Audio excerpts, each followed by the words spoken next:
I'm going to say something that will make half of you uncomfortable and the other half will think I'm finally telling the truth. Poor people aren't more virtuous than rich people. They're just poor. And being poor doesn't make you noble any more than being rich makes you evil. We've created this bizarre mythology where struggling financially is somehow more authentic, more real, more spiritually pure than having money in the bank. That's absurd. There's nothing enlightened about not being able to afford your medication. There's nothing noble about working 3 jobs and still falling behind. There's nothing virtuous about watching your dreams die because you can't afford to pursue them. The harsh reality is that almost every single problem you're facing right now would either disappear completely or become significantly easier to handle if you had more money. Your health problems, your relationship stress, your inability to help your aging parents, your anxiety about your children's future, the feeling that you're trapped in a life you never wanted. Money won't solve all of these, but it will solve most of them. You know what nobody wants to admit at dinner parties or family gatherings? That money actually matters. We've all heard the sayings, money can't buy happiness, the best things in life are free, money is the root of all evil. And well, there's some truth buried in those phrases. They're also some of the most dangerous half-truths ever spoken. Because here's what I've learned after spending decades studying success and working with thousands of people from every walk of life. Money isn't everything. But pretending it doesn't matter is one of the fastest ways to create unnecessary suffering in your life. Let me be absolutely clear from the start. Money will not make you happy. Money will not fix a broken marriage. Money will not give your life meaning or purpose. Money will not make you a better person. But here's the other side of that coin that nobody talks about. Lack of money will absolutely make you miserable. Lack of money will destroy relationships faster than almost anything else. Lack of money will prevent you from living out your purpose. And lack of money will reveal character flaws you didn't even know you had. The honest truth is this: we live in a world where money is a tool, and like any tool, it's neutral.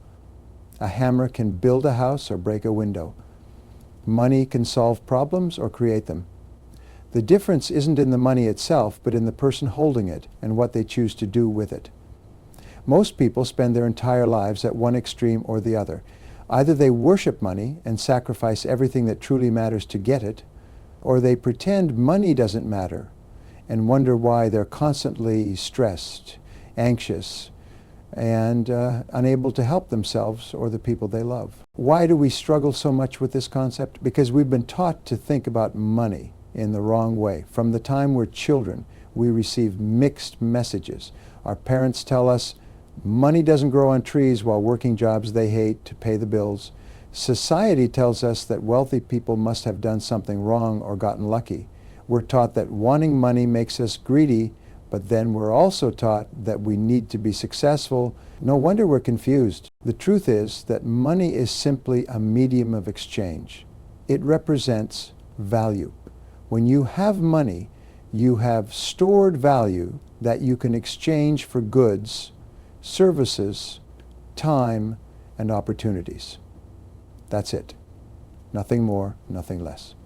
But that stored value can be absolutely crucial when life throws its inevitable challenges your way.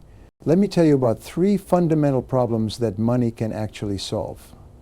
Problems that affect every single person at some point in their life. First, money solves the problem of survival and basic security. When you have money, you can put food on the table, keep a roof over your head, and clothe yourself and your family. These aren't luxuries, these are necessities. And anyone who tells you that money doesn't matter while they're warm, fed, and secure is speaking from a place of privilege they don't even recognize. Second, money solves the problem of time. When you have financial resources, you can buy back your time. You can hire someone to fix your car instead of spending your weekend under the hood. You can pay for childcare so you can work on building something meaningful. You can take a taxi instead of waiting 2 hours for a bus. Time is the one resource we can never get back, and money gives you the ability to protect it. Third, money solves the problem of opportunity.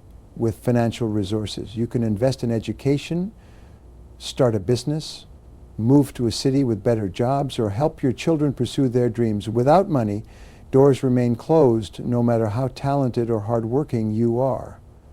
That's not fair, but it's reality.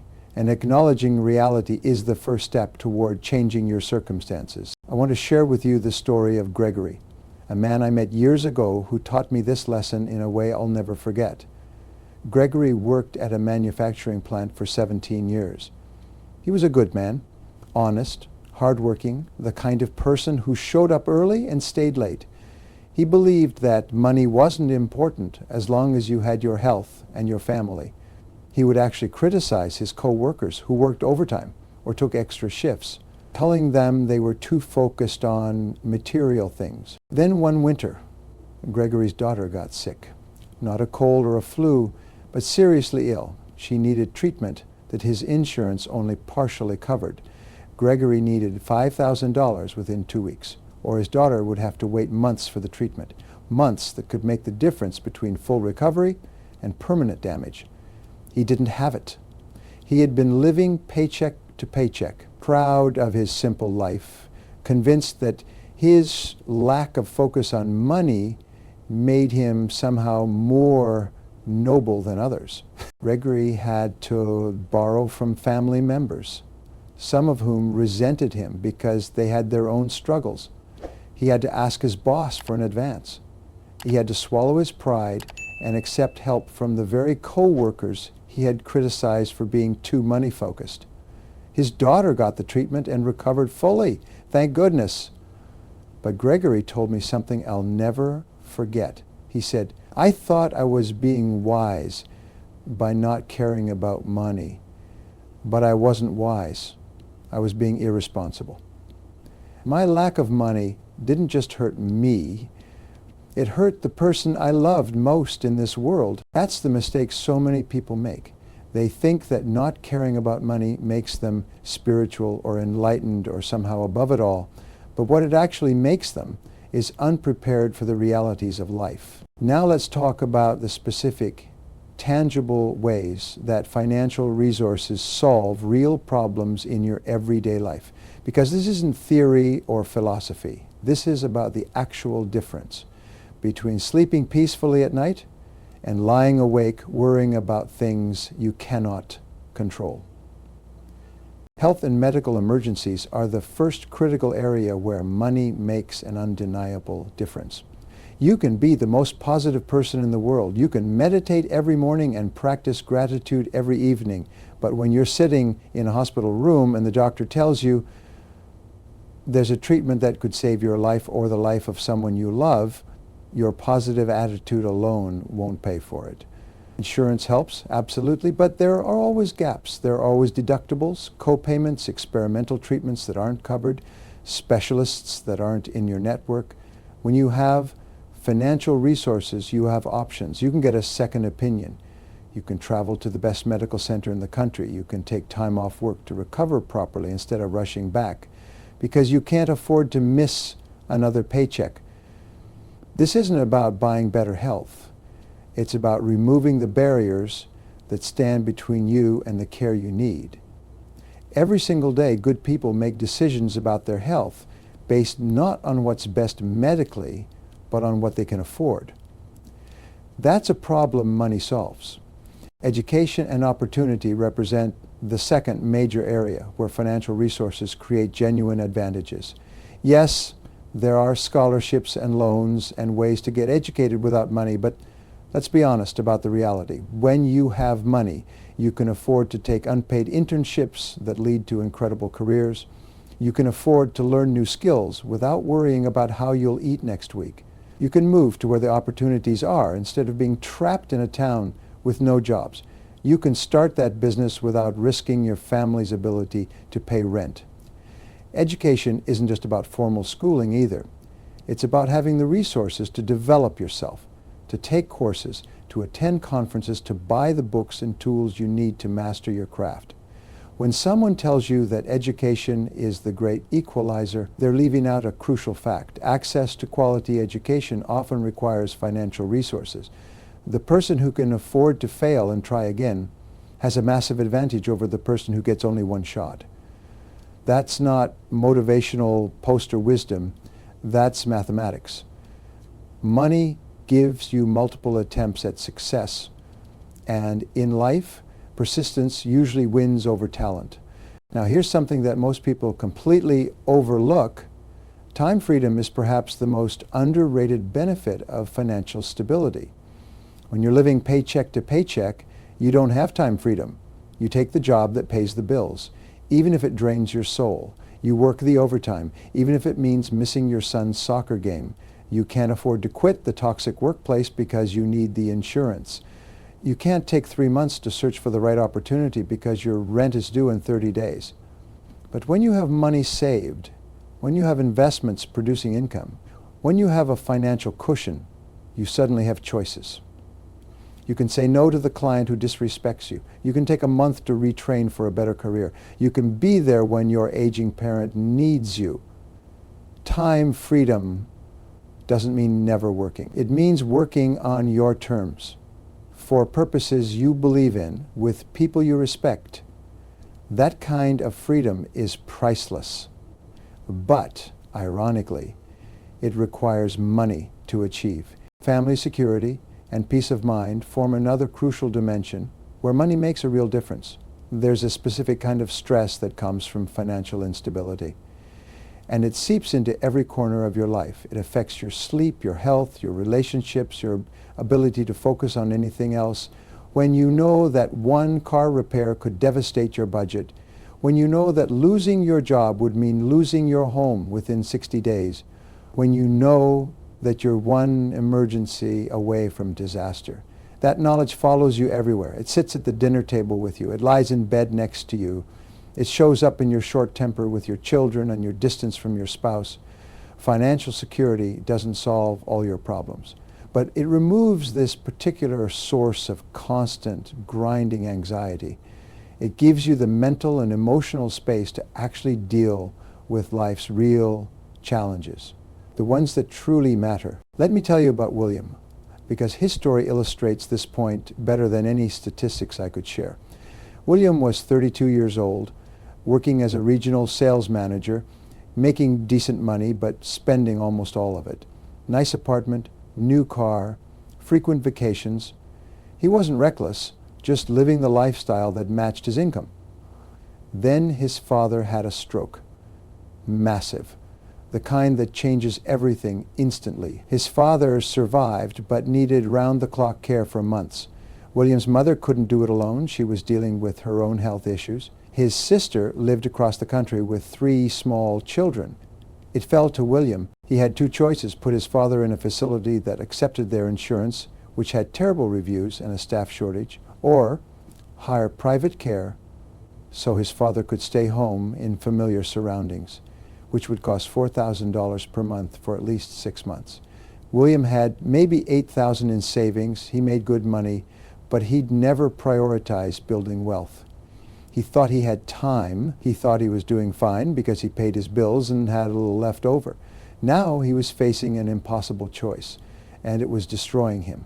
He ended up taking out loans, maxing out credit cards, and working a second job on weekends while still trying to manage his father's care. He told me later that the financial stress was almost worse than the emotional pain of watching his father struggle to recover. Almost. The money didn't create the medical crisis, but the lack of money turned one tragedy into multiple compounding problems. That's what people don't understand until they've lived it. The dignity that financial independence provides isn't about status or showing off. It's about being able to face life's challenges without adding financial desperation to an already difficult situation. But here's what you need to understand, and this is critical. Money solves problems, real problems, serious problems. We've established that. But here's what money cannot do. And this is where many people who successfully accumulate wealth make their most devastating mistakes. There are 3 things money will never purchase, no matter how much of it you have. First, money cannot buy genuine relationships. Second, money cannot buy character or inner peace. And third, money cannot buy time that's already gone. You can have all the wealth in the world, and these three things will remain completely outside your purchasing power. Let me explain why this matters so much. Genuine relationships are built on trust, shared experiences, vulnerability, and mutual respect. You cannot write a check for someone to truly care about you.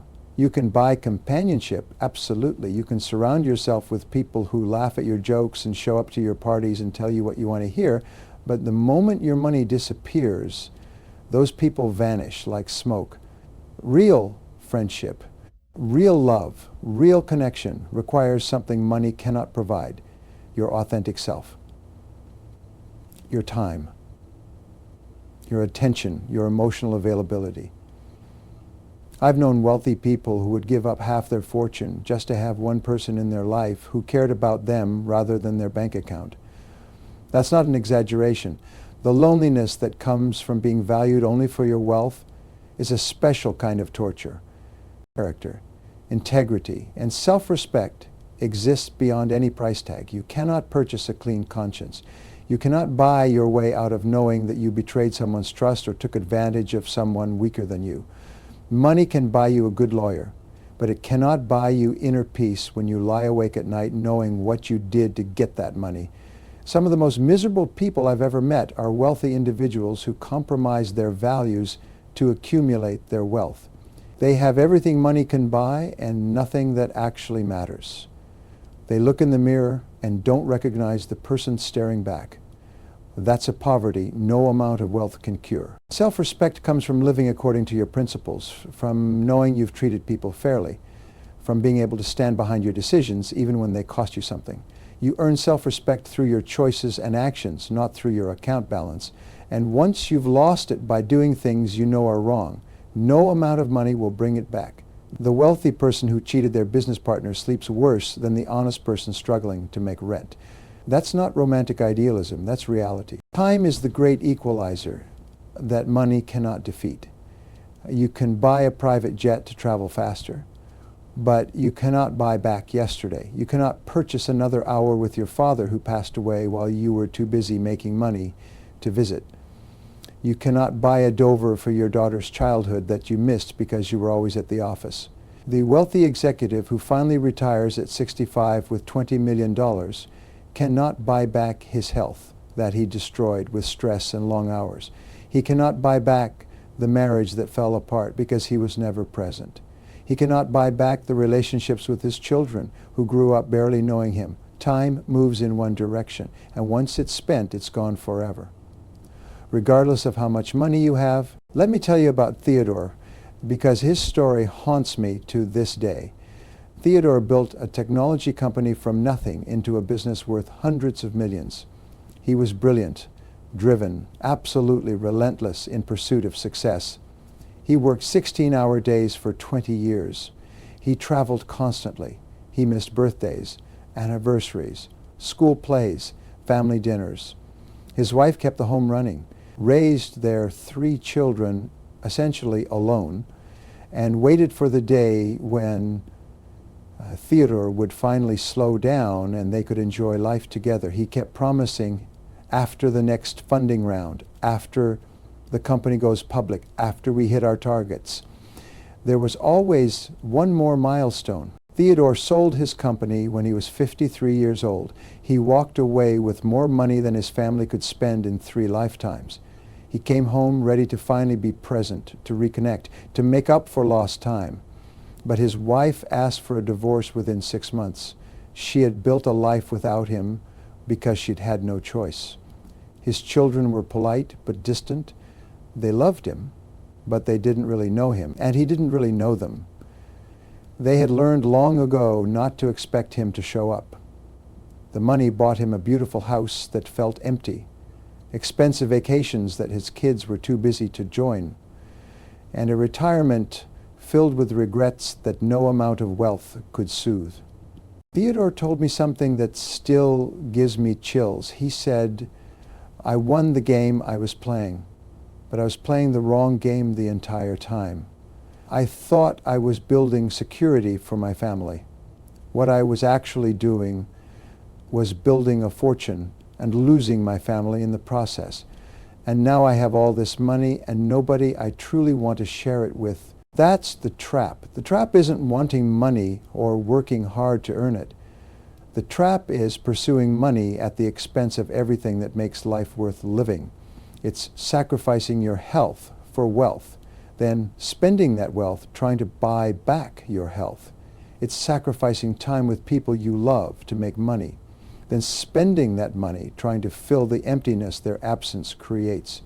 It's winning financially while losing at life. Here's what makes this even more tragic.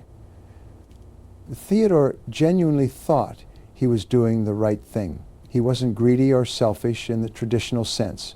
He was providing for his family. He was building something meaningful. But he fell into the oldest trap in the book, believing that making money was the same as making a life. So where does this leave us? Right here, at this exact moment.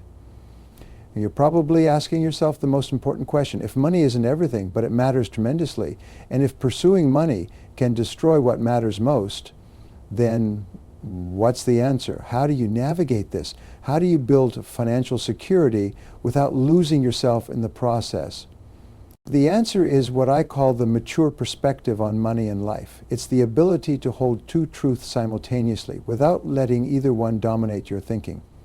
Yes, money matters, and you need to take it seriously. And yes, money is just a tool, and there are things far more important. Most people can't handle this balance. They swing like a pendulum from one extreme to the other. They either obsess over money and neglect everything else, or they ignore money and suffer the consequences.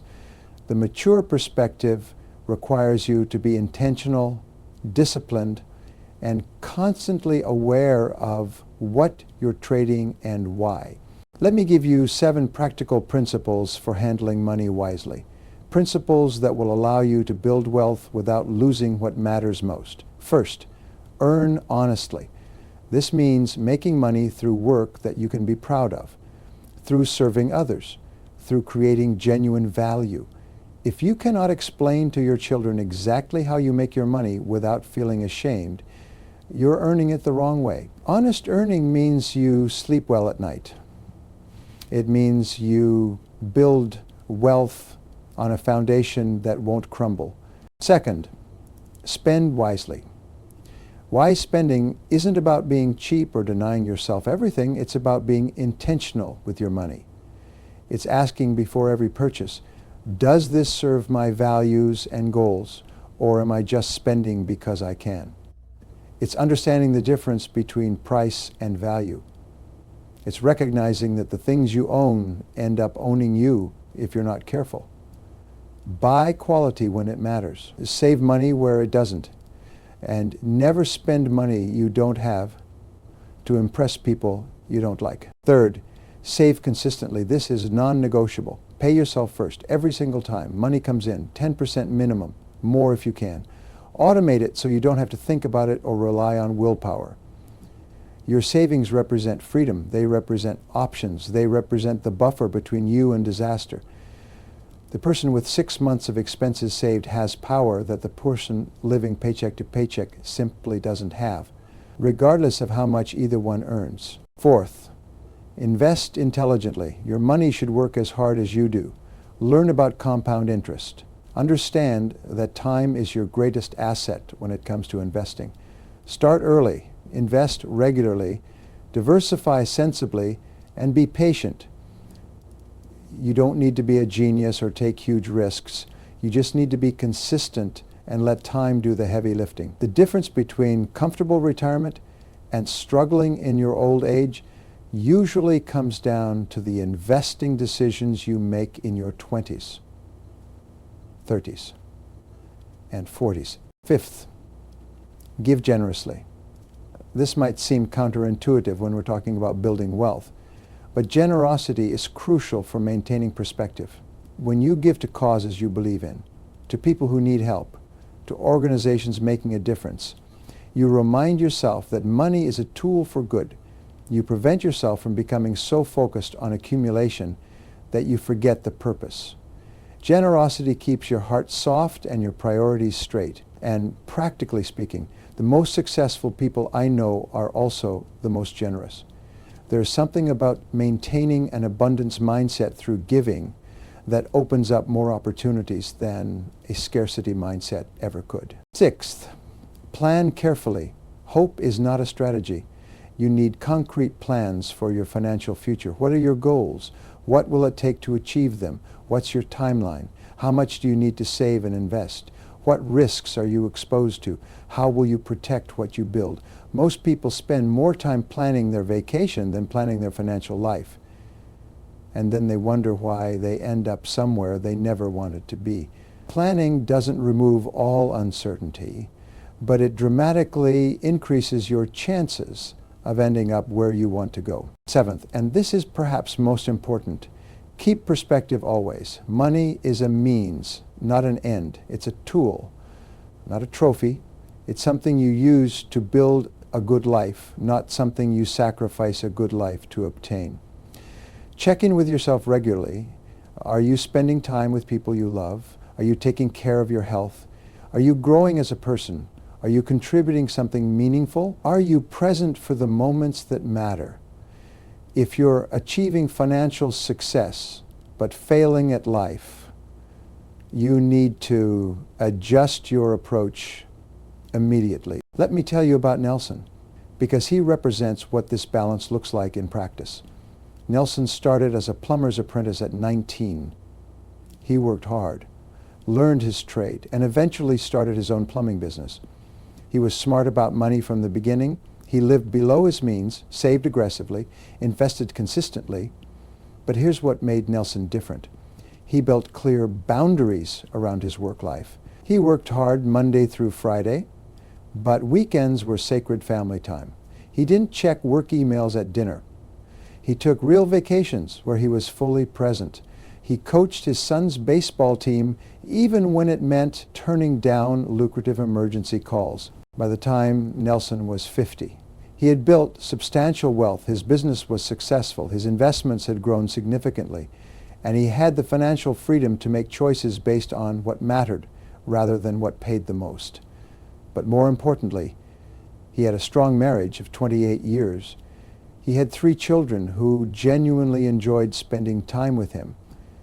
He had his health because he'd prioritized exercise and stress management. He had deep friendships because he had invested time in relationships. He had respect in his community because he'd lived with integrity. Nelson had money, but he also had a life. That's what balance looks like. Your action steps starting today are straightforward. First, take an honest inventory of your financial situation right now. Where are you? What's working? What isn't? You cannot improve what you won't acknowledge. Second, define what financial security means for you specifically, not some vague idea, but actual numbers and timelines.